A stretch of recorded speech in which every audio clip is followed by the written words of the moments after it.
Bien, tomamos asiento, por favor.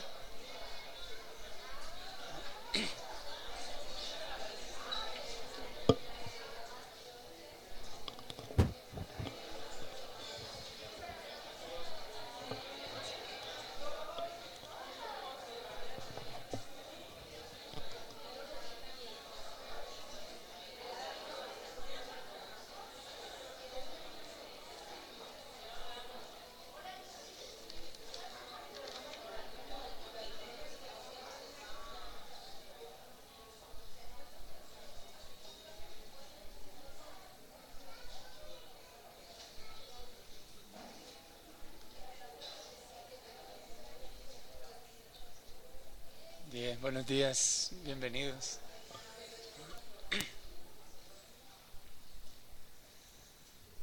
Vamos a hablar esta mañana de un tema, generalmente no hablo de estos temas, pero Dios puso en mi corazón que habláramos esta mañana acerca de la Navidad. Más bien vamos a seguir hablando acerca de Jesús. Ya hablamos en la Escritura, ya cantamos acerca de Jesús. Vamos a ver de este Jesús que nos salvó, de este Jesús que decimos que está en nuestro corazón, de este Jesús que dio la vida por nosotros y que lo entendemos. Quizás haya algunas cosas o algunos detalles que no sepamos. La idea es enriquecer lo que ustedes ya saben, no es ir en contra de lo que popularmente se habla de Jesús en este tiempo, pero sí es sentar en un principio en el corazón de ustedes acerca de lo que Dios dice en su palabra, y usted decide libremente, con base en lo que dice la Escritura, cuál va a ser su manera de pensar. ¿Ajusta su pensamiento al pensamiento de Dios o, o qué hacemos? Bien, empezamos con Lucas capítulo 1. Vamos a ver cómo fue el nacimiento del Señor Jesús. Lo primero que tenemos que entender es que fue un nacimiento virginal. Ese fue el nacimiento de Jesús, de una mujer llamada María, que era virgen. Lucas capítulo 1.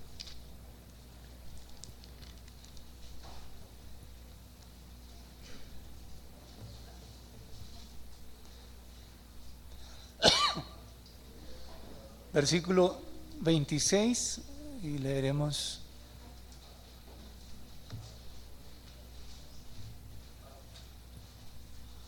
hasta el 38 tal vez.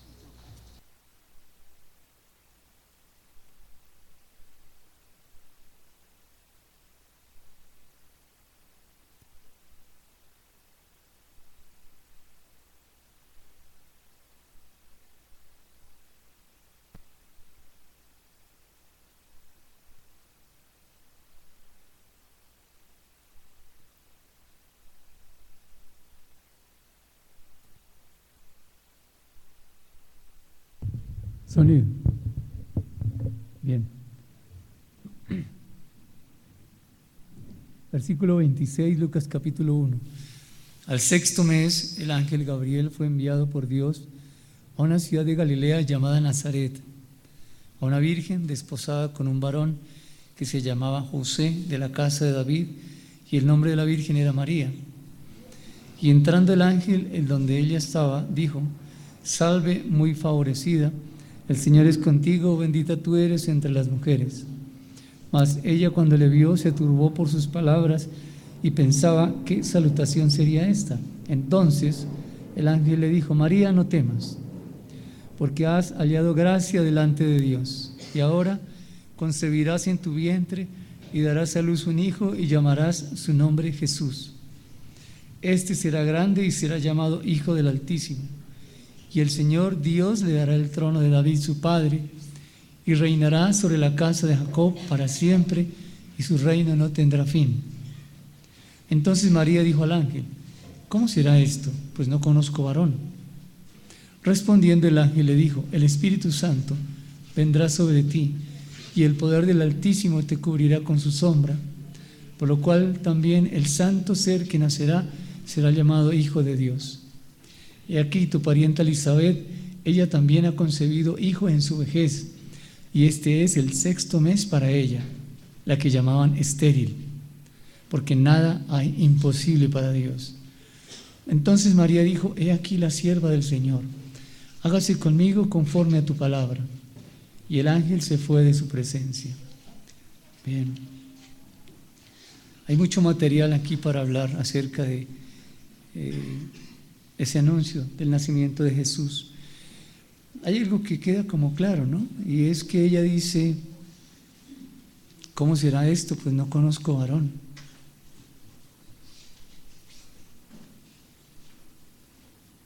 Es decir, esto no fue decisión de ella, estar embarazada.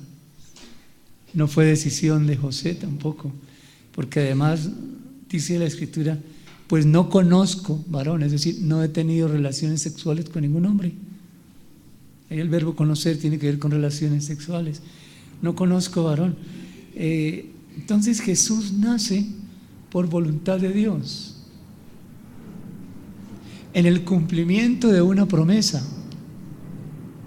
Él había dicho, versículo 32, este será grande, será llamado Hijo del Altísimo, y el Señor Dios le dará el trono de David su padre.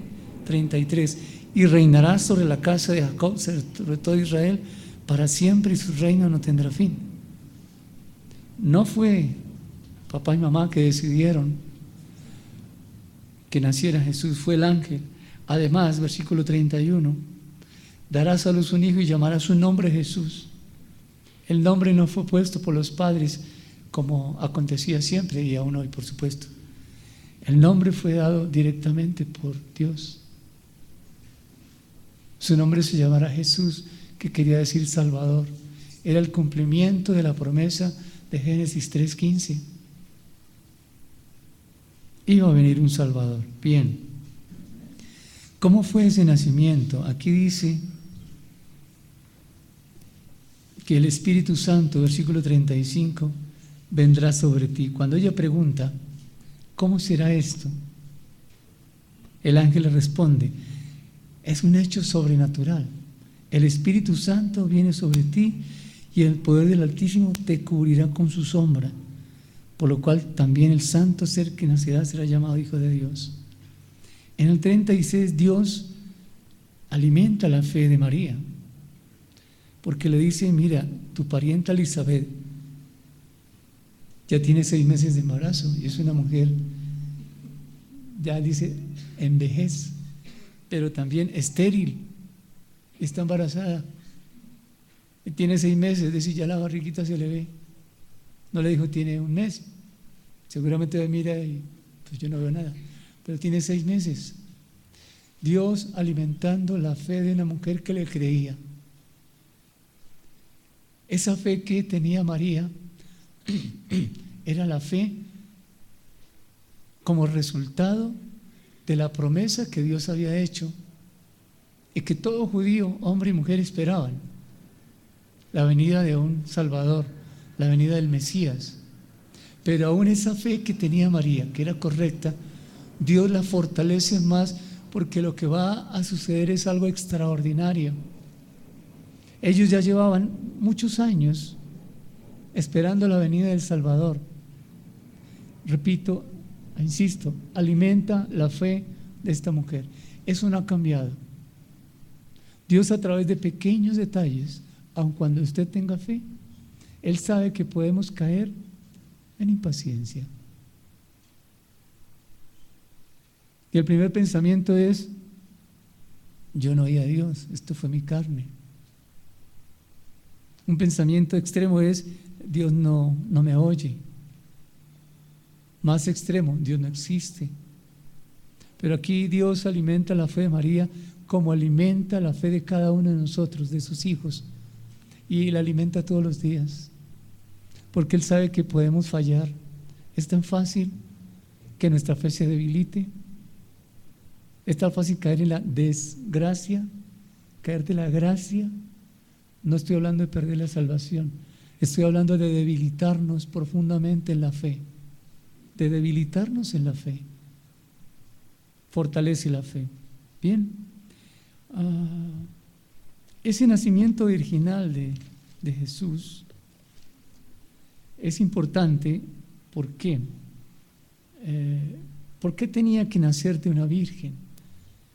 ¿Por qué no nace de una mujer que ojalá tuviera ya 3 hijos? Con eso cuidado bien este cuarto.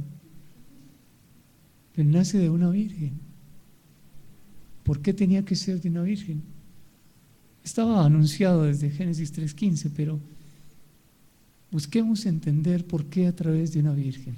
Bien, cuando nacieron los hijos de Adán y Eva ya habían pecado. Adán y Eva ya estaban separados de Dios. Adán y Eva ya estaban fuera del huerto. Ya Dios los había echado. Antes de ese pecado, antes del pecado de incredulidad de Adán y Eva, el pecado, recuerden, no fue la desobediencia. La desobediencia es el fruto de la incredulidad de Adán y Eva. Antes de pecar, ellos en su humanidad eran perfectos y sin pecado. Adán y Eva no fueron creados con pecado, sin pecado. Cuando ellos pecan contra Dios, viene en Génesis capítulo 5,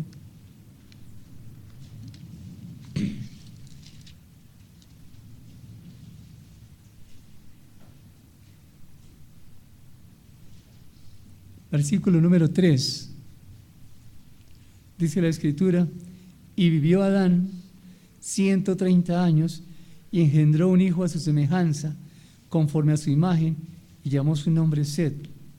Los hijos de Adán nacieron conforme a la imagen, a su semejanza e imagen. Nosotros fuimos creados, escuchen bien el orden de las palabras, a imagen y semejanza de Dios. Fuimos creados, imagen y semejanza, pero nacimos a semejanza e imagen de Adán, un hombre que nos representó a la humanidad en el huerto. Bien, todos los seres humanos nacemos por o a través de una relación de pareja.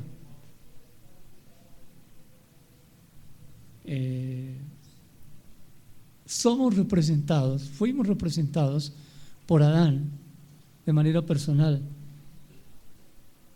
De allí que al ser representados por Adán y Adán cometer el pecado, todos nosotros nacemos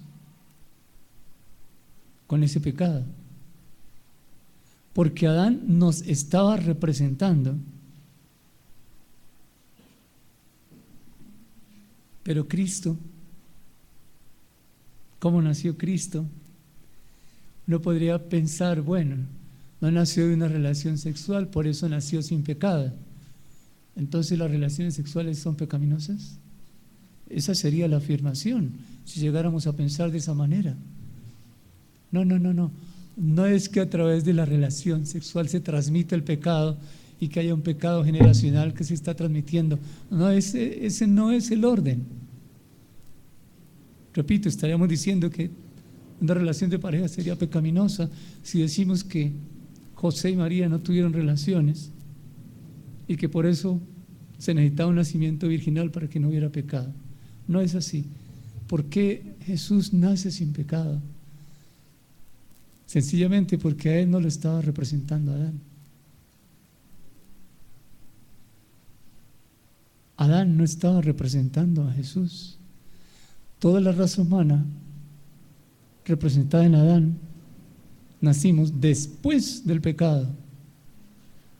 Esa representación de autoridad que tenía Adán, porque Dios le hizo partícipe, y Adán en su incredulidad rechazó esa autoridad que Dios le había dado y la delegó en la serpiente, en Satanás. Por eso todos nacimos bajo ese principio de rebelión contra la autoridad, de incredulidad a Dios, de independencia de Dios, porque Adán nos estaba representando. Adán nos representaba a Jesús. Cuando nace el Señor Jesús, esa humanidad que Él toma, ese Dios que se encarna, es igual que la humanidad de Adán, antes del pecado, antes que Adán haya pecado.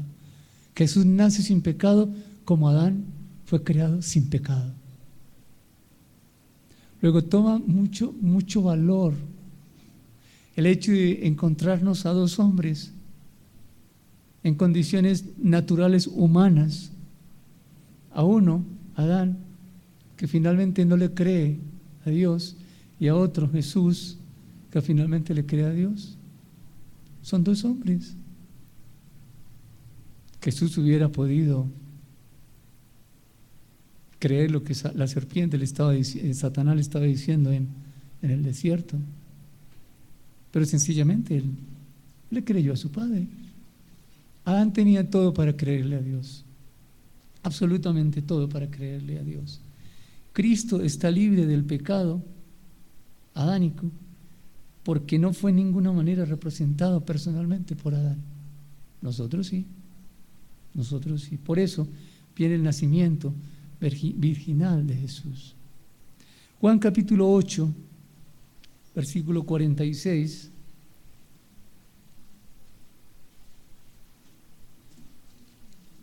Entonces, hijos, el pecado es transmitido a toda la raza humana cuando nacemos. Se transmite el pecado y se transmite, por supuesto, la muerte. La muerte y el pecado van ligados, no son separados. Capítulo 8 de Juan, versículo 46. Dice el Señor Jesús: ¿quién de vosotros me redarguye de pecado? ¿Cómo les parece esa pregunta? ¿Quién de ustedes dice que tengo pecado? Hubo un silencio. Nadie podía acusar a Jesús de pecado.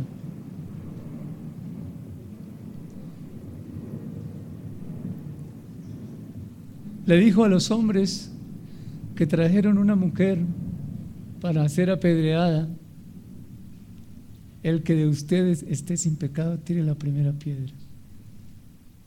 Su conciencia le redarguyó y todos se fueron.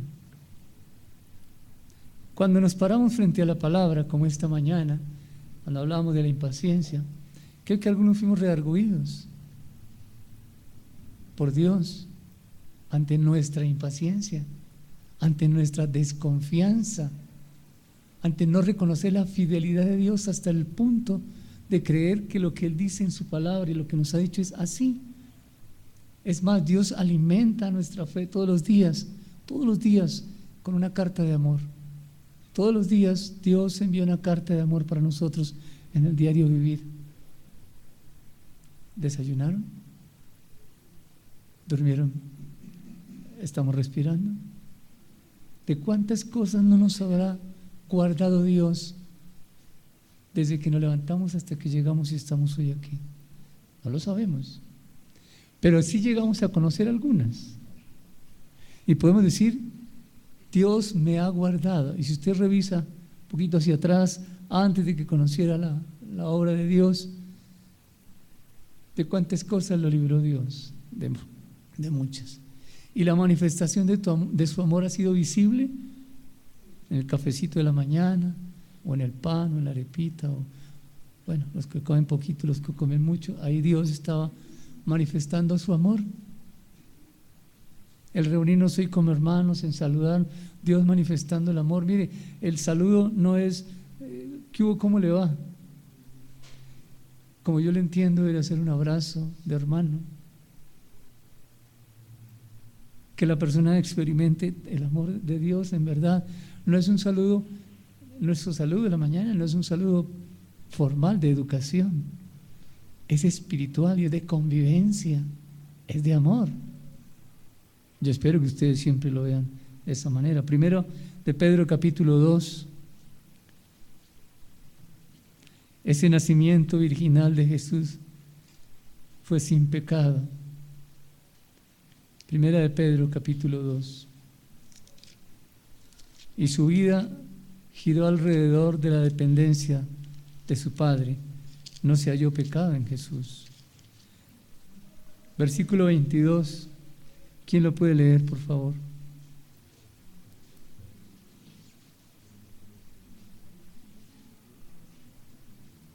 Lean desde el 21.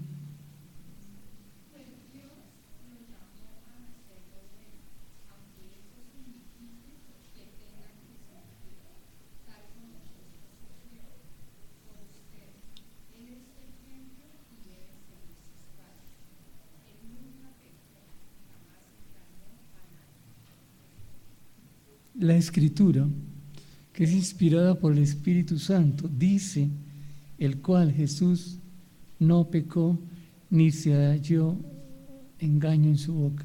¿Cómo dice en otra versión el 22? Pues para esto los llamó Dios, ya que Cristo sufrió por ustedes, dándoles un ejemplo para que sigan sus pasos. Cristo no cometió ningún pecado ni engañó jamás a nadie. Tenemos el modelo perfecto. Y es un hombre. Aquí no está Dios, Jesús Dios, es Jesús hombre. Dios se despoja de su gloria y se encarna en un cuerpo humano con todas las limitaciones de un cuerpo humano. ¿Cuál de ustedes es omnisciente? Nadie. Omnipresente, ninguno. Todopoderoso, nadie. Pues este Jesús, este hombre que estaba allí, aunque tenía la omnisciencia por ser Dios, la omnipotencia por ser Dios, jamás la usó. No podía usarla. No sería nuestro modelo perfecto. Algunos piensan que cuando Jesús le dijo, por ejemplo, a los fariseos: ¿por qué caviláis así en vuestro corazón? Dicen, bueno, como él era omnisciente, pues podía saber qué estaban pensando. Otros piensan que cuando Nicodemo fue a buscar al Señor Jesús en la noche, Jesús resulta hablándole de nacer de nuevo. Y dicen, bueno, Jesús era omnisciente, Jesús sabía lo que necesitaba Nicodemo y por eso le habló de nuevo nacimiento. No es cierto. Si el Señor Jesús hubiera usado cualquiera de los atributos que lo hacen, que lo manifiestan como Dios, pues hermanos, a mí Dios el Padre que no me va a reclamar nada. Yo le voy a decir, pero ahí estaba Jesús, es que Él era Dios, Él sí podía hacer eso, yo no que yo no soy Dios. ¿Sabe qué me va a decir? Él era hombre y tenía el Espíritu Santo. Y tú, Francisco, hijo mío, yo te di el Espíritu Santo también. ¿Qué hiciste con esa relación? ¿Y yo con qué cara voy a salir? ¿Qué le voy a decir? Ni que nos atrevamos a decirle que es que como Él es Dios, como Él era omnisciente. No, hermanos, un hombre de carne y hueso que se cansaba, que se dolía, que se afligía en su corazón, que también comía, que iba al baño, que tenía sentimientos, pero era un hombre, Hechos 2:22, un vaso limpio que podía ser usado por su Padre en cualquier momento. El nacimiento virginal de Jesús es importante reconocerlo, entenderlo. ¿Por qué fue su nacimiento virginal? Porque si no fuera así, pues nace en pecado, claro que sí.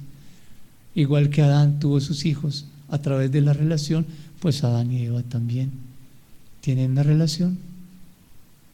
Nosotros también. Y los hijos nacen igual que Adán, y Jesús nace igual que Adán, en pecado. ¿Hubiera sido libertador? No hubiera sido libertador. No podía hacerlo. Bien.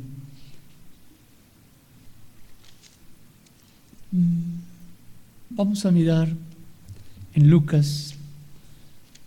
Hay mucho que decir sobre esto, solo quiero refrescar su memoria. Bien, ese fue el nacimiento virginal de Jesús, de una mujer que halló gracia delante de Dios. María sería la única que tenía fe, ¿no? Muchas mujeres judías seguramente también, inclusive Elizabeth. Cualquiera hubiera podido ser, pero Dios soberanamente ve a María y llama a María y escoge a María. La soberanía de Dios. Bien, vamos a ver en el capítulo 2 de Lucas,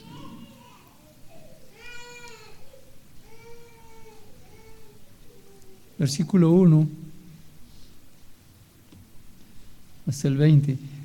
Presten mucha atención, métase en el versículo. Cualquier pensamiento que quiera desviarlo, haga el ejercicio de tener sus pensamientos aquí centrados en la palabra. Deje lo demás a un lado. Lucas capítulo 2, versículo 1. Aconteció en aquellos días que se promulgó un edicto de parte de Augusto César, que todo el mundo fuese empadronado, es decir, censado. Este primer censo se hizo siendo Cirenio gobernador de Siria, e iban todos para ser empadronados cada uno a su ciudad.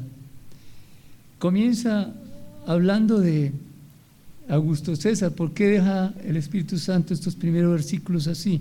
Pues para ubicarnos de una manera muy sencilla. El Imperio Romano está allí, en esos versículos. ¿Y qué está diciendo? Todo el mundo de ese entonces estaba bajo el Imperio Romano. Cuando el Señor Jesús nace, los judíos están bajo el Imperio Romano. Ese dato es importante tenerlo allí, fresco, porque algo nos va a enseñar. Bien. Versículo 4. ¿Quién sigue leyendo, por favor? Hasta el 7.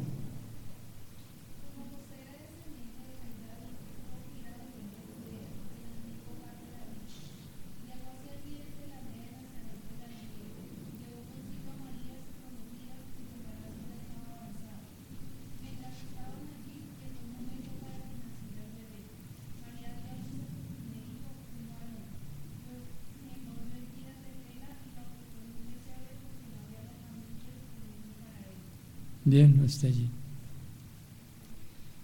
¿Cuál es la idea que tenemos tradicionalmente sobre esta porción de la Escritura?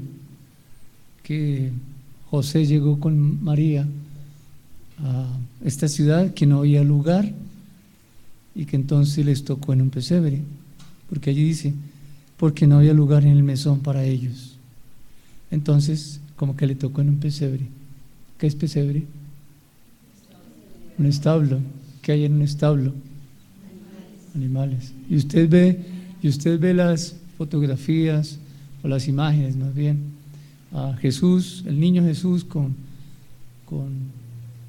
María, José y el burrito y el caballo ahí, y el buey ahí atrásito, ¿no es cierto? Y algunos le ponen palomas y bueno. Y eso es lo que va quedando en la mente de los niños. Y eso es lo que va quedando en el corazón de los niños. Y llegan a la edad adulta y son cristianos y todavía tienen eso en su mente. No lo han sacado. ¿Por qué? Porque no han estudiado la palabra. Es que es tan cómodo que le digan a uno las cosas y no creerle al que predica y ya. La Biblia no dice, y creeréis al que le predica y será salvo. ¿Se dice así? No dice así. Es creer en Dios, en Cristo, y serán salvos, en su palabra, en la de Él, la que Él de manera personal le dice a usted. Bien, continuemos. Permítanme explicarles lo que sucedió en ese momento. ¿Qué pasa en ese tiempo? José llega con María a la ciudad de David porque él era de la familia del rey David. Cuando alguien de la familia de David llegaba, no llegaba cualquier persona. Las promesas mesiánicas siempre involucraban a David en la genealogía del nacimiento del libertador. Luego, si llegaba José, cuando llegó José, no llegó cualquiera, llegó uno de la casa de David, del rey David. Y muchos, para el judío y todavía en este tiempo, aún para los árabes, para todos ellos, es tan importante el hospedar bien a las personas. Eso es parte de su esencia. Entonces llegó José, ¿qué iban a hacer? Hospedarlo. Hay que hospedar a José. Llegó José. Bien. ¿Qué se imaginan ustedes? O por tradición, dice, no había lugar para ellos en el mesón. ¿Qué es mesón allí? El hotel. Eso es lo que hemos pensado, el hotel. Entonces estaba lleno el hotel y usted puede leer algunos comentaristas bíblicos y le van a decir lo mismo. Pero hay algo un poquito más allá de eso. Bien. ¿Cómo eran las casas de ese tiempo? ¿Cómo estaban construidas? Había un salón amplio, grande, y allí dormían toda la familia. No estaban divididos así por habitaciones, los niños chiquitos allá, los más grandes allí, y la pareja allí con baño de servicio y todo. No, eso no era así. Era un cuarto. Pero junto a ese cuarto había otro en un nivel un poquito más abajo. Aquí estaba el salón amplio, un nivel abajo estaba otro espacio para guardar los animales en la noche. Entraba el caballo, entraba el buey, entraban las ovejas y los guardaban allí para que no se los robaran o por el frío, y los animalitos también con su calor ayudaban al calor de la habitación grande, donde era tiempo de invierno. Ese era un tiempo de invierno cuando nació Jesús. Ahora lo miramos. Entonces era así. Y junto a esta estaba otra habitación, otra ya separada por un muro, otra habitación, y esa habitación era la habitación de los huéspedes. Esa habitación era llamada mesón, pues no era un hotel, era un mesón. Esa misma palabra mesón, cuando la encontramos en el pasaje que el Señor Jesús cuenta del samaritano que ayuda al que está medio muerto y lo toma y lo lleva a la posada, es la misma palabra mesón. pero allá sí es una posada donde hay habitaciones. En español es la misma, en el griego no. ¿Qué le vamos a hacer? No encontraron una para traducirla de esa forma. Entonces, tenemos el mesón, la habitación de la familia, y en un nivel más bajo, el lugar donde estaban los animales. Bien, cuando llega José, evidentemente llegó un hijo de David, y el mesón estaba ya ocupado. No había lugar había mucha gente para el censo. ¿Por qué censaban? Hay dos razones. Una, para ver cuáles ya entraban al servicio militar. Recuerden que el censo fue de los romanos, no fue de los judíos. Y el otro punto para censar era los impuestos, exactamente. A ver cómo cobraban impuestos. Bien. Entonces había mucha gente, fueron al censo, cumpliendo las leyes del Imperio Romano, pero no había lugar para José. Pero como era el hijo de David, algo había que hacer. Y esta persona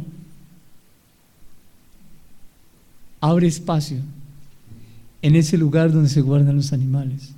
Y los animales tenían que salir de allí. Miren bien esto, los animales tenían que salir de allí para que entrara José y María. Aquí está la habitación de la familia y aquí está en un nivel más bajo. Los animales entraban por aquí, las personas también, pero subían una escalera pequeña para llegar a la habitación. Pero entre este y este, miren bien, aquí había un huequito que iba así. ¿Para qué? Para colocarle el alimento a los animales. Y ese, como rodadero, se llamaba pesebre. Él nació ahí, en ese, no digo tubito, no digo rodadero, simplemente es para que me entiendan. Y aquí era así, para que el alimento pudiera estar ahí y los animales pudieran comer. No era tobogán. No era tobogán porque tenía ahí la curvita. Entonces, eso era lo que se llamaba pesebre. Otros lo fabricaban de madera, etc. Pero allí fue donde María, lo vemos en el versículo un poquito más adelante, acostó en el pesebre, versículo 7, lo envolvió en pañales y lo acostó en un pesebre, porque no había lugar para ellos en el mesón. Ahora, esos pañales no eran desechables, ¿no? Y el pañal era especial. Ellos, gente humilde, como eran José y María, tenían de retazos algo de paño, pero en retacitos, porque lo hacían, y lo colocaban y lo envolvían. Quedaba bien apretadito, bien bojotico. Esa era la tradición de ellos, que eran campesinos, gente de pastores más bien. Bien, versículo 8. Continuamos con la enseñanza. Entonces, ¿qué tal que usted, si dice voy a hacer un pesebre, lo hiciera como debe ser? Tendría que hacerle, y entonces le van a criticar a usted. La tradición, y eso está en la mente de los niños todavía. Bien, sigamos. 8. Había pastores en la misma región que velaban y guardaban las vigilias de la noche sobre su rebaño. Y aquí se les presentó un ángel del Señor, y la gloria del Señor los rodeó de resplandor y tuvieron gran temor. Pero el ángel les dijo: no temáis, porque aquí os doy nuevas de gran gozo que será para todo el pueblo. Que os ha nacido hoy en la ciudad de David un Salvador, que es Cristo el Señor. Esto os servirá de señal: hallaréis al niño envuelto en pañales, acostado en un pesebre. Bien, entonces los pastores, personas que eran menospreciadas por todos, pues no por los mismos judíos, los tenían en poco. ¿Por qué? El trabajo pastoril no era un trabajo que diera honra para ellos. Es que las ovejas se metían y comían de las otras casas, entonces por ahí comenzaba la historia. Y los pastores por eso eran tenidos en poco. Ellos estaban en la noche de invierno cuidando a las ovejas, vigilándolas. Aparece un ángel. ¿A quién se le aparece el ángel? A personas sencillas y humildes. Y son los primeros en saberlo. ¿Cómo les parece eso? La revelación del nacimiento del Salvador, la revelación del cumplimiento de la promesa de Dios hecha años atrás, muchos años atrás, desde Génesis 3:15,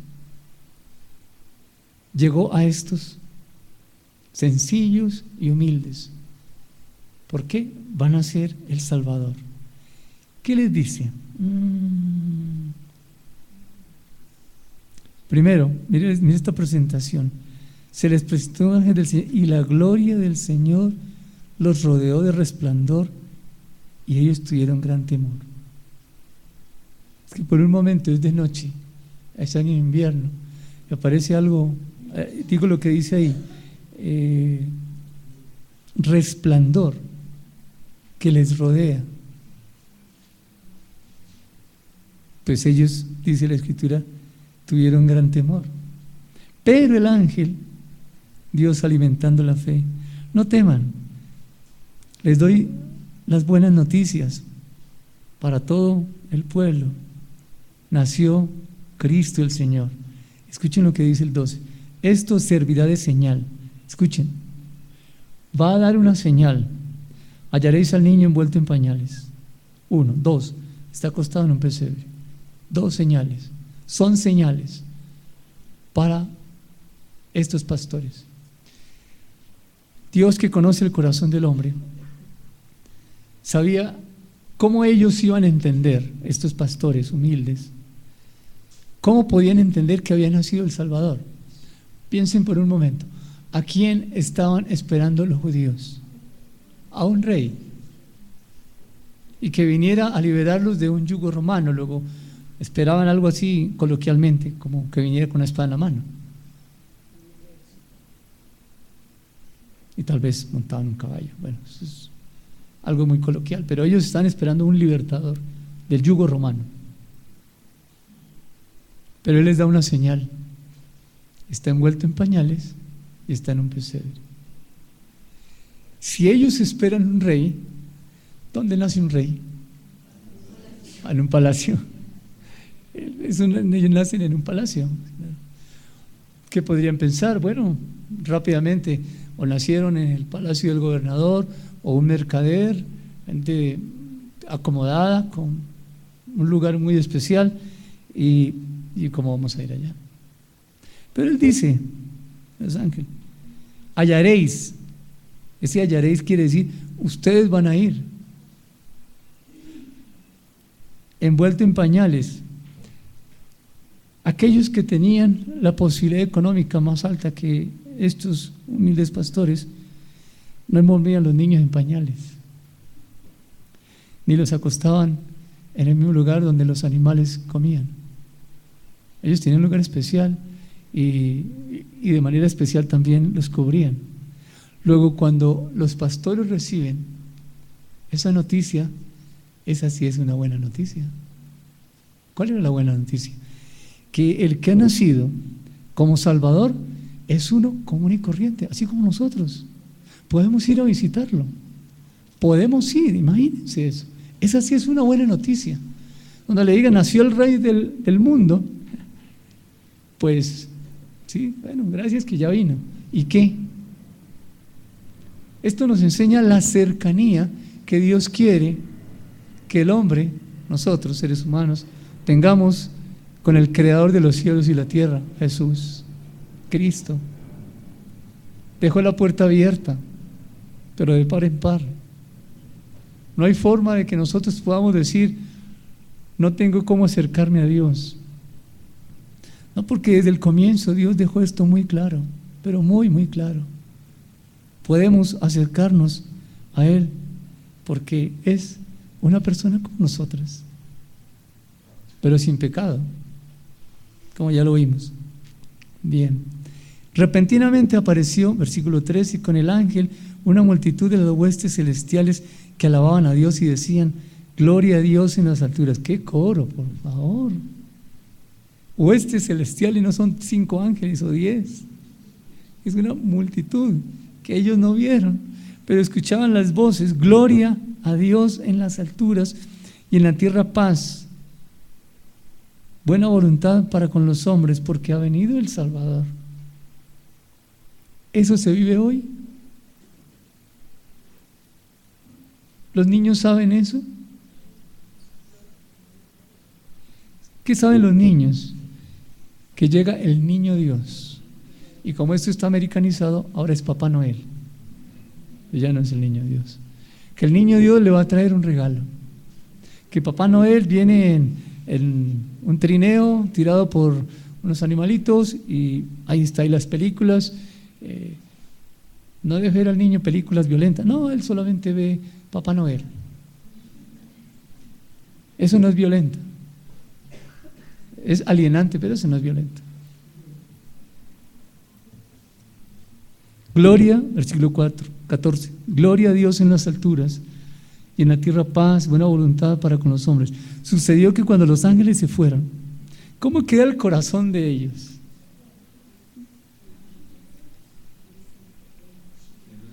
Lleno de gozo. Así debería quedar el corazón nuestro al terminar cada día que vivimos, por la carta de amor que Dios nos manda.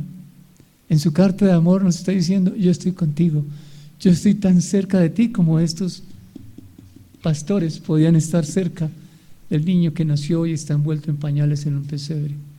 Su carta de amor todos los días nos habla, y al final del día nosotros podríamos regocijarnos. ¿Por qué?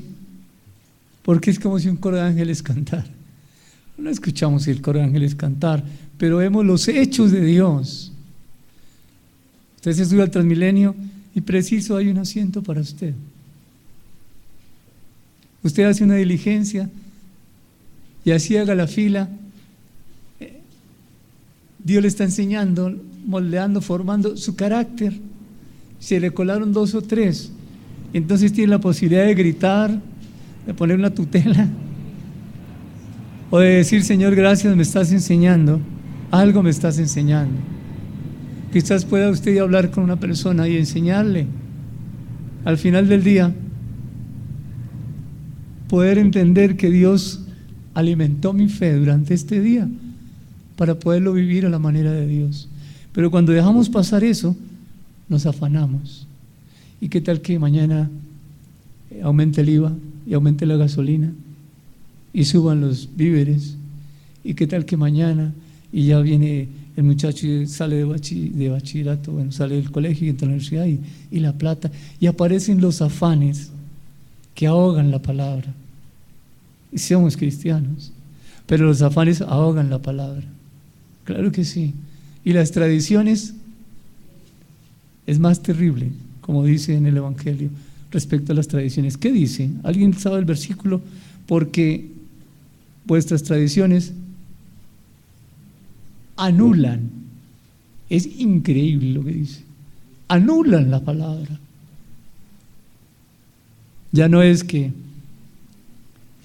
los afanes ahogan la palabra y la hacen infructuosa. Las tradiciones. Y las tradiciones nos llevan a desconocer el poder de Dios.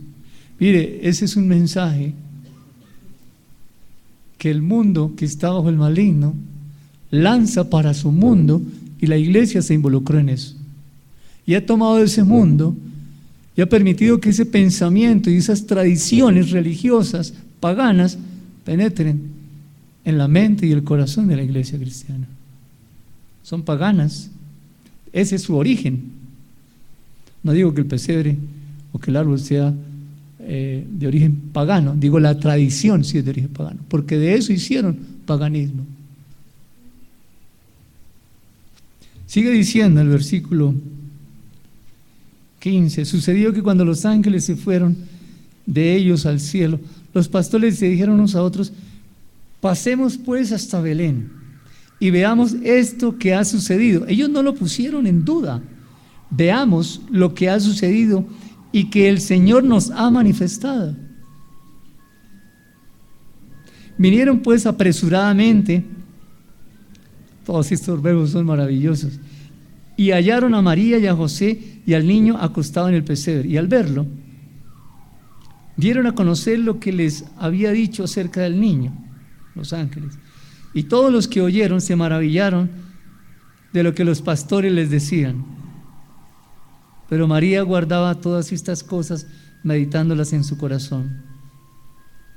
Y volvieron los pastores glorificando y alabando a Dios por todas las cosas, escuchen, que habían oído y visto como se les había dicho.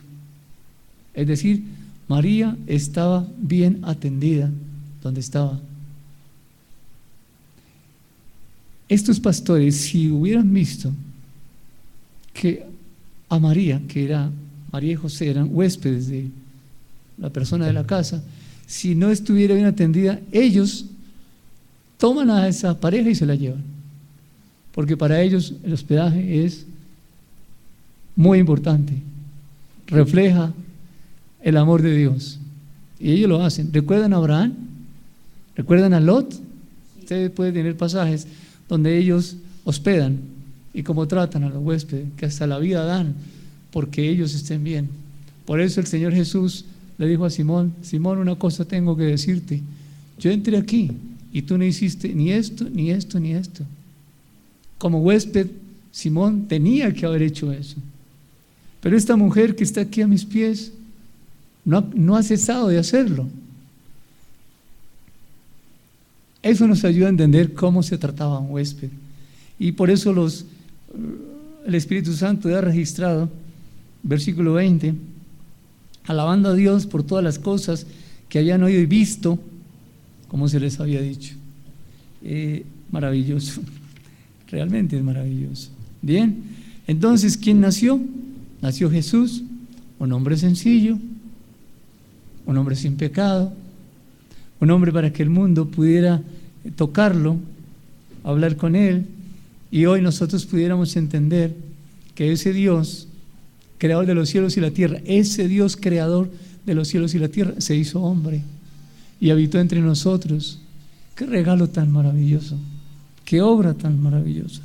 Bien, el siguiente punto que vamos a compartir es: Jesús es Dios.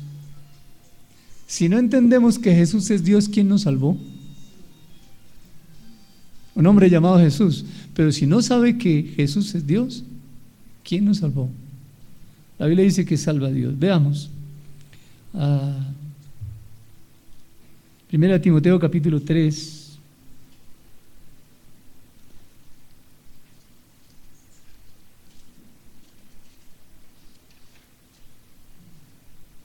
Usted tiene que elegir qué le va a enseñar a su niño, a sus hijos. ¿El valor de Papá Noel, del niño Dios o del Salvador del mundo? Bueno, mi niño tiene 3 años y no sabe qué es ser Salvador del mundo. Entonces, yo le puedo enseñar y él después, cuando esté grande, que aprenda. ¿Sí? Muy bonito, ¿no? La forma de pensar. Primera de Timoteo, capítulo 1. Corrijo, capítulo 3, versículo 16. Mira lo que dice el apóstol Pablo: indiscutiblemente grande es el misterio de la piedad. Escuchen: Dios fue manifestado en carne, justificado en espíritu, visto de los ángeles, predicado a los ángeles, creído en el mundo y recibido arriba en gloria. ¿Qué tal si tomamos 2 de aquí? Dios fue manifestado en carne y visto de los ángeles. Oiga, los ángeles, cuando vieron a Jesús, estaban viendo a Dios. Ellos lo sabían. Ellos lo sabían. Manifestado en carne, visto de los ángeles.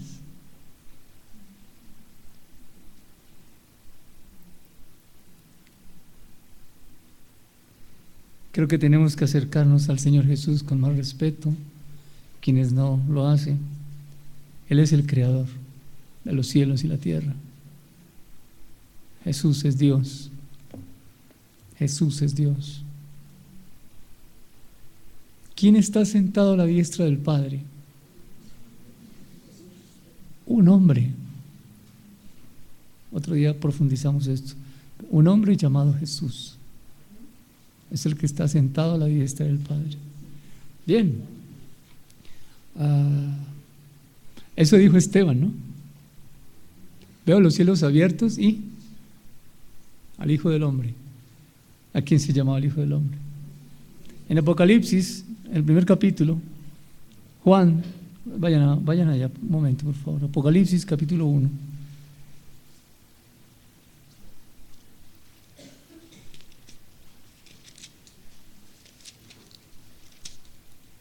Versículo 12 y 13.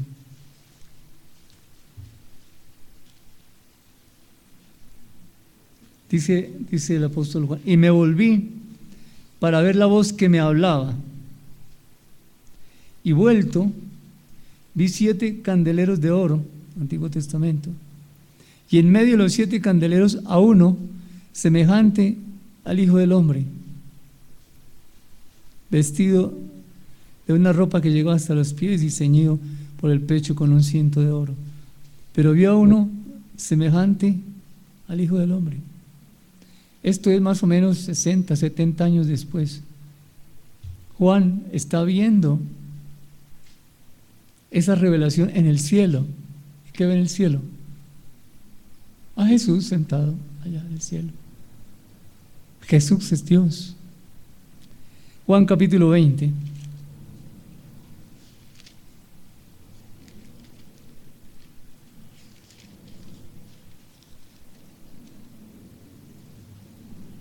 Versículo 28. Aquí está Tomás, uno de sus discípulos. Entonces Tomás respondió: Señor mío y Dios mío. Originalmente es Señor mío y el Dios mío. Señor mío, el Dios mío. Señor mío y Dios mío. Los discípulos, Tomás aquí tenía claro, pero muy claro, que Jesús es Dios. Segunda de Pedro capítulo 1.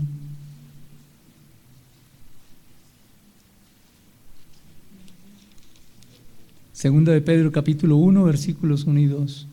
Simón Pedro, siervo y apóstol de Jesucristo, a los que habéis alcanzado por la justicia de nuestro Dios y Salvador Jesucristo, una fe igualmente preciosa que la nuestra, gracia y paz os sean multiplicadas en el conocimiento de Dios y de nuestro Señor y Salvador.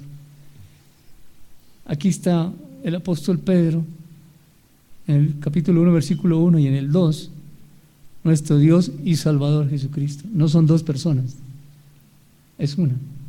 Y en el versículo 2, en el conocimiento de Dios y de nuestro Señor Jesús.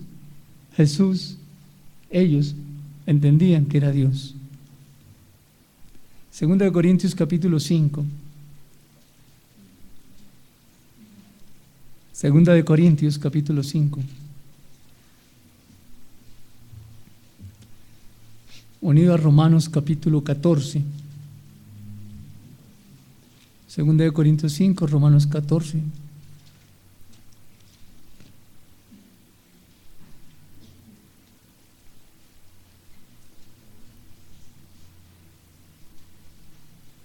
¿Están allí, en Corintios? Bien, segunda de Corintios 5, versículo número 10. Porque es necesario que todos nosotros comparezcamos ante el tribunal de Cristo, para que cada uno reciba según lo que haya hecho mientras estaba en el cuerpo, sea bueno o sea malo. ¿Ante el tribunal de quién? De Cristo. Unámoslo con Romanos capítulo 14, versículo 10. También dice el apóstol Pablo, inspirado en el Espíritu Santo: pero tú, ¿por qué juzgas a tu hermano? Corrijo, pero tú, ¿por qué juzgas a tu hermano? O tú también, ¿Por qué menosprecias a tu hermano? Porque todos compareceremos ante el tribunal de Cristo. Y en Corintios, ¿qué nos dice?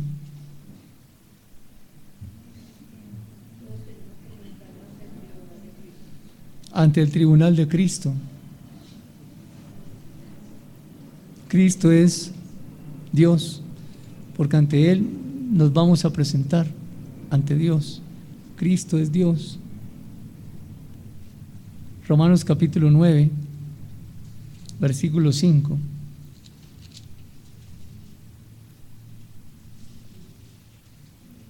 Romanos capítulo 9, versículo 5. Voy a leer desde el 3.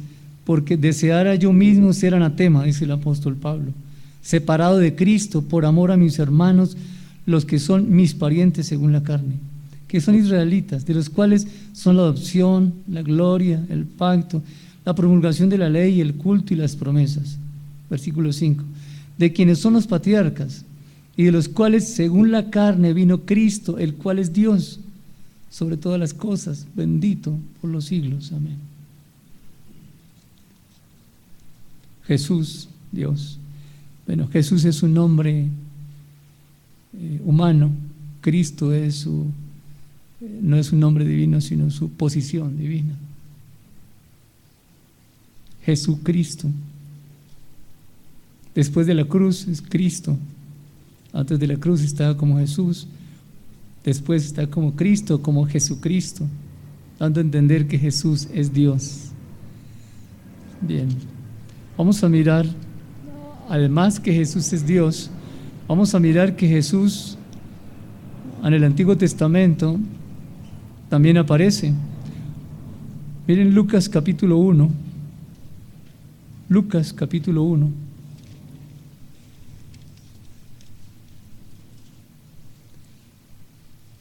Versículo 76. Esta porción se refiere a, sí, ¿recuerdan el anuncio del nacimiento de Juan el Bautista? Y su padre Zacarías, a partir del versículo 67, dice, y Zacarías, su padre, fue lleno del Espíritu Santo y profetizó diciendo, todo lo que Zacarías va a decir allí, lo dice siendo lleno del Espíritu Santo, es decir, el Espíritu Santo, usando a Zacarías, anuncia a partir del versículo 68 todo lo que dice. Miremos el 76, esto lo está refiriendo al Espíritu Santo. Y tú, niño, ¿quién?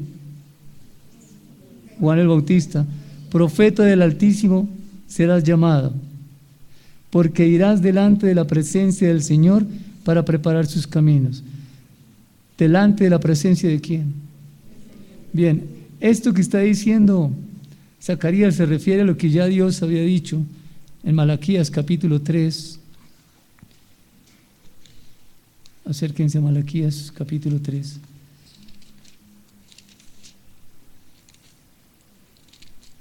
Malaquías capítulo 3, versículo 1. ¿Están allí?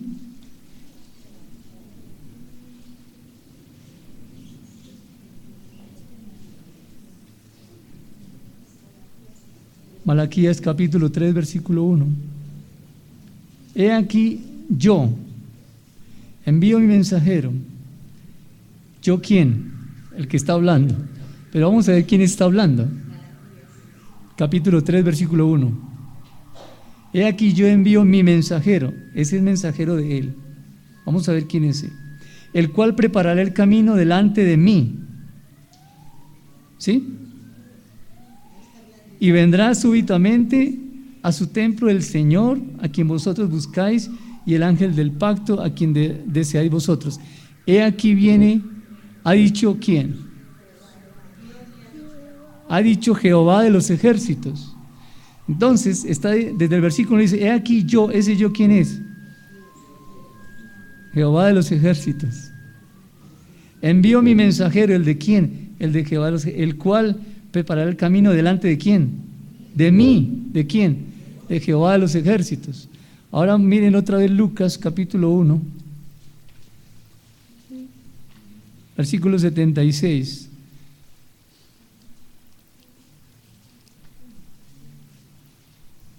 porque irás delante de la presencia ¿de quién? Del Señor. ¿Quién era el Señor? Jesús. Cuando la Escritura dice en el Antiguo Testamento Jehová, es Jesús, es Dios. ¿Sí está claro? ¿Es confuso? Usted lee los dos versículos, usted da cuenta que está hablando delante de Juan el Bautista. Él iba abriendo el camino para quién. Proféticamente está diciendo para Jehová. En Lucas está diciendo el Señor. ¿Quién? Jesús. Jehová es Jesús, el Señor, Cristo, el Señor. Bien. Y si vamos a Juan capítulo 1, en el principio era el Verbo, y el Verbo era Dios, y el Verbo era con Dios, y ese Verbo se hizo carne. Entonces, este Jesús está desde la creación. Para nosotros está registrado en la Escritura desde Génesis capítulo 1, versículo 1. Todas las cosas son suscitadas por Él y para Él y por medio de Él. ¿De quién? Jesús. Él es Dios. Y como Cordero está desde antes de la fundación del mundo. Creo que tenemos que referirnos a Jesús de otra manera, si no lo estuviéramos haciendo en reverencia. Y estos días que para muchos es el nacimiento de Jesús, que tampoco es así. Jesús no nació en diciembre, ni el 25 de diciembre. Lo que celebran el 25 de diciembre es la época de invierno, donde hay invierno. Y otras cosas que hacen allí, no voy a mencionarlas, pero ¿de dónde aquí dice celebren el nacimiento? Él dijo celebren mi muerte. Eso sí, porque es que mi muerte les dio a ustedes vida. Eso sí, tenemos que celebrar la muerte de Jesús. Pero bueno, es decisión de cada uno de nosotros. ¿Qué vamos a hacer con lo que Dios dice en la palabra? ¿Cómo le vamos a enseñar a nuestros familiares que todavía están pegaditos de la novena? Todavía están rezando, cantando a Nana, Nanita, Nana. Yo no sé qué es eso, pero yo la canté cuando era niño. No estoy criticando, estoy trayendo una referencia. Y otras cosas que en ignorancia lo hicimos. Pero hoy, ¿por qué no guiar a aquellos que están en esa ignorancia y de manera sabia poderlo hacer? La razón quizás por la que no lo hacemos es porque no tenemos una buena relación con nuestra familia o con nuestros amigos. No tenemos la autoridad delante de esa familia porque nos han visto que como cristianos peleamos, gritamos, otros fuman, otros hasta se emborrachan. Y entonces, ¿con qué autoridad vamos a decir, mire, eso que usted sabe no es así? No hay autoridad moral para hacerlo. Necesitamos, el año pasado lo dije, trabajen durante todo este año con un buen testimonio delante de su familia para que cuando llegue la época de Navidad usted pueda hablarle a su familia. Y yo estoy seguro que no se acuerda de eso. Pero hoy le vuelvo a decir, mire, trabaje el año entrante, todo el 2014, para que al final usted pueda llevar un mensaje de Navidad y le escuchen, porque ven que usted tiene autoridad. La autoridad proviene de la palabra. ¿Cuál palabra? ¿Abrir la Biblia y leer lo que acabo de leer? No. ¿Cuál palabra? La que Dios a usted le da en el tiempo de oración. Eso es lo que usted va a decir allá. Y los que lo puedan hacer en este tiempo, hoy es 15, mañana empieza la fiesta, mañana, como dijo un hermano, ¿cómo dijo Giovanni? Llegó diciembre, mes de alegría, de parranda eso, de parranda y animación. Eso. Para muchos, mire, para muchos son tiempos de familia bonitos, hermanos, y eso no lo podemos negar. Tenemos que aprovecharlo, y no para criticarlos, sino para orientarlos. Orientarlos. Y si tiene que quedarse callado porque no es el tiempo, pues no lo haga. Pero comparta tiempo con su familia. Pero es que eso allá sirven whisky, eso se emborrachan. ¿Y qué? ¿Cuál es el miedo? ¿Que no le den? Perdóneme, no, se me chispoteó. Perdóneme, no. No, en serio, perdónenme, no debo decir esos chistes de púlpito. No, eso está mal. Perdónenme, me equivoqué en esto. ¿Cuál es el miedo de ir allá? ¿A que toman? ¿Y qué? ¿Usted no va a tomar? No, pero algunos dirán, pero es que es un vasito de whisky. Mire, eso es abrir la puerta, hermano. No lo haga. No lo haga. No abra esa puerta, porque el enemigo sí está atento. Así es que, así tomen aguardiente, vaya, haga presencia. Donde va un hijo de Dios, va el Espíritu Santo de Dios, va el amor de Dios, va la palabra de sabiduría, autoridad y amor. ¿Quién contra eso? Satanás no pudo ante la palabra de Jesús cuando dijo, escrito está. Y tuvo que irse, y es Satanás, aquel que estuvo en el cielo, que fue echado del cielo, aquel que tiene el mundo bajo su dominio, no bajo su gobierno, bajo su dominio, porque el mundo está bajo el dominio del maligno. Y él no pudo resistir, no a Jesús, sino a la palabra que Jesús pronunció, porque lo que dijo Jesús fue con autoridad, con convicción. Sabía lo que estaba diciendo Jesús. Así es que ustedes y yo, que tenemos la misma palabra y tenemos el mismo Espíritu Santo que estaba sobre Jesús, sobre el apóstol Pedro, sobre el apóstol Pablo, en ellos, está en nosotros también. Así es que sí tiene autoridad para hacerlo. Por supuesto que sí. No tenga temor de ir a hablar. Ame a su familia, porque algunos de ellos van camino al abismo. Y nosotros los vamos a criticar. Eso es como abrirles la puerta y que sigan al abismo. No, hermano, la Escritura dice en Colosenses, quizás nosotros somos para ellos la esperanza de gloria. Quizás para muchos de ellos el único contacto que tengan con Dios sea a través de usted. Así que yo lo animo en estos tiempos, reúnase con su familia o los que no conocen a Dios. Y repito, no importa que tomen, vaya, no se demore mucho, sí, pero vaya. Y esto sí lo digo en serio. Pues no es pasar toda la noche allá como sentado esperando a ver a qué hora le dan oportunidad de hablar. No, eso no va a pasar, pero sí vaya. Si ustedes reciben ese mensaje, esa sabiduría de Dios, usted quizás pueda ir unos minutos antes. Usted llega, se demora media hora, no sé, pero puede llevar el amor de Dios. Puede llevar un detallito, alguna cosa, algo, hermano, que exprese el amor del Señor. Abra puertas para el Evangelio, porque Dios sí tiene la puerta abierta para todos. Bien. Bueno, aquí puedo quedarme hablando de la resurrección de Cristo y de muchas otras cosas que tienen que ver. Solamente quiero mencionar un aspecto, no puedo irme sin dejar de hablar de la resurrección.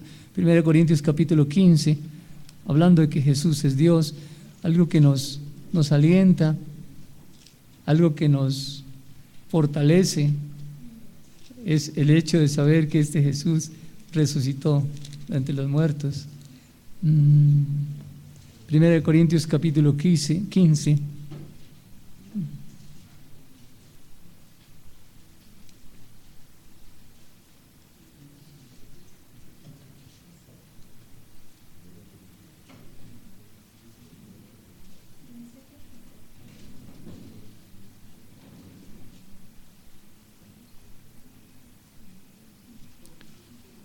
Se me perdió el versículo. El que dice que si Él nos resucitaba, nacería nuestra fe. Versículo 17, gracias. Ya. Versículo 16. ¿14? Empecemos desde el 14, sí. Léelo, Pati, desde el 14 hasta el 17. Y si Cristo no resucitó, el mensaje que predicamos no vale para nada, ni tampoco vale para nada la fe que ustedes tienen. Si esto fuera así, nosotros resultaríamos ser testigos falsos de Dios, puesto que estaríamos afirmando en contra de Dios que Él resucitó a Cristo, cuando en realidad no lo habría resucitado si fuera verdad que los muertos no resucitan. Porque si los muertos no resucitan, entonces tampoco Cristo resucitó. Y si Cristo no resucitó, la fe de ustedes no vale para nada. Todavía siguen en sus pecados. Termino ahí diciendo, Cristo resucitó.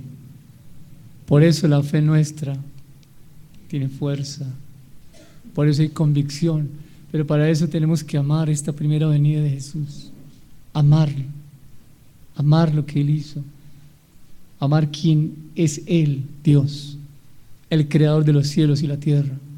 A Él debemos amar, a Jesús, un hombre sencillo, humilde, pero con una autoridad que se originaba en su Padre, en la intimidad que Él tenía con el Padre.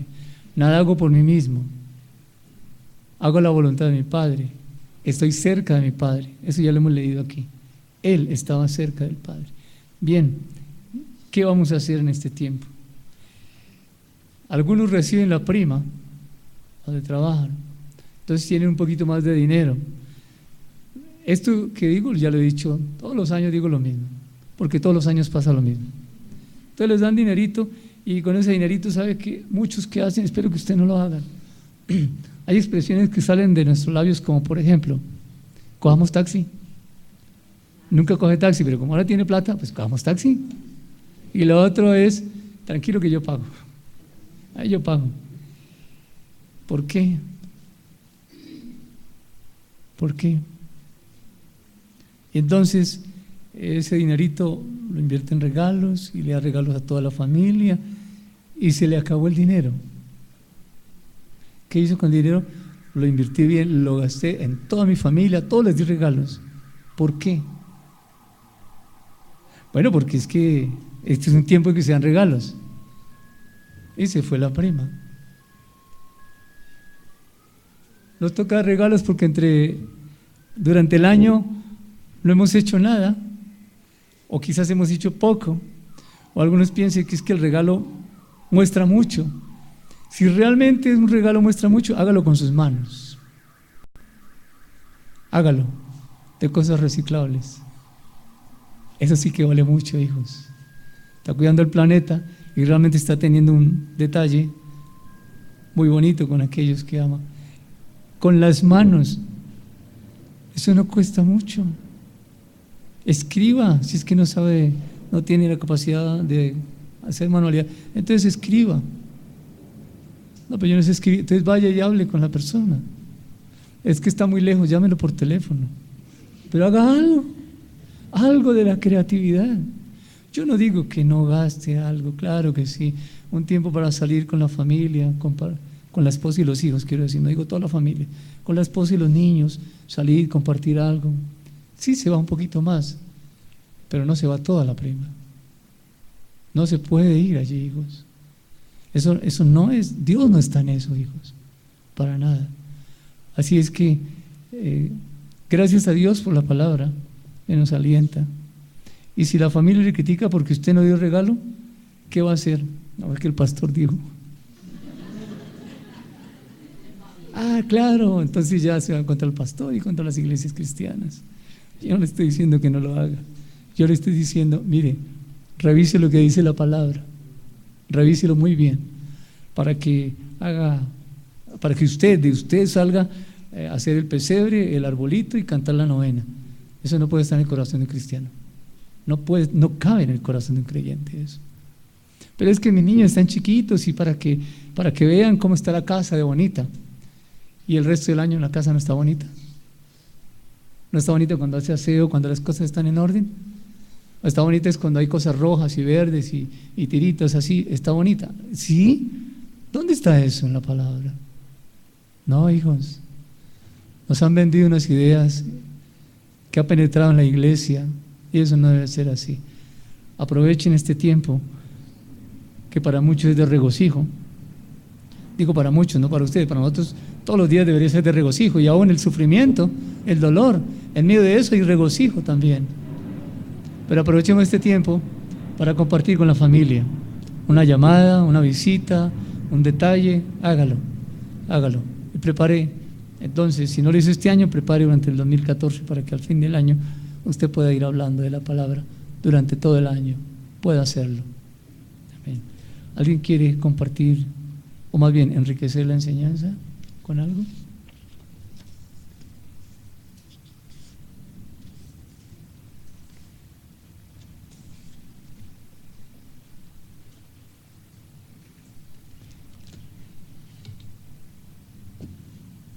Eduardo.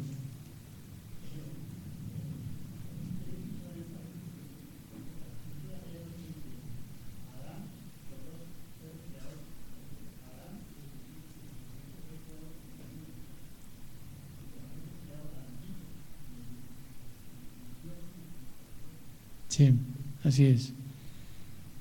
Así es. El día que yo entendí que Jesús era un hombre y que tuvo la misma posibilidad que Adán, y que ese hombre decidió que no y lo hizo por mí, por la humanidad. ¡Wow! Es para amar a este hombre, a Jesús. ¿Alguien más quiere enriquecer la enseñanza?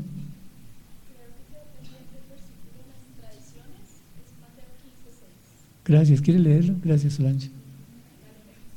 Por favor. Mateo 15:6. Pero son como 2 o 3 versículos. Sí. Sí.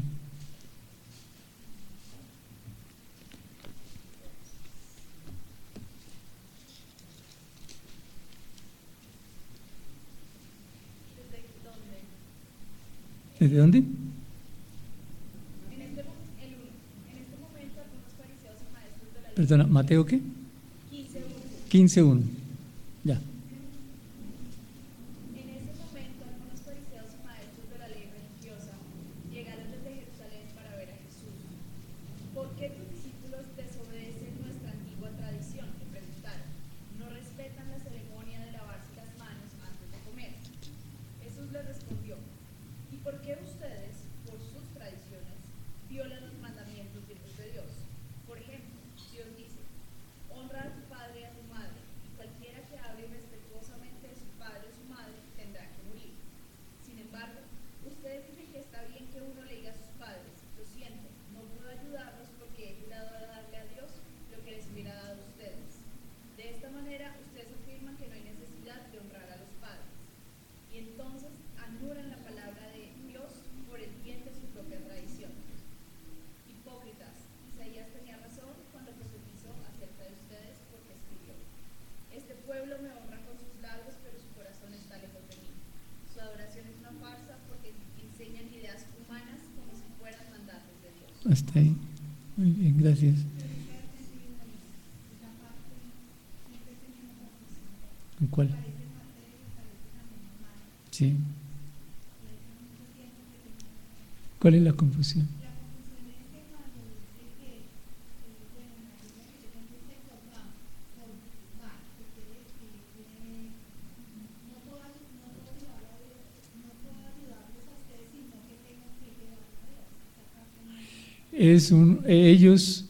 Ellos en el mandamiento deben ayudar a sus padres económicamente, pero entonces le decían: papá, no te puedo ayudar porque es que ese dinerito que te iba a dar lo voy a dar allá al templo. Y Dios le está diciendo: usted tiene que hacer lo uno sin dejar de hacer lo otro, tiene que hacer las dos, porque Él da para ambas. Eso es. Bien, oramos. ¿Quién puede dar gracias a Dios por este tiempo?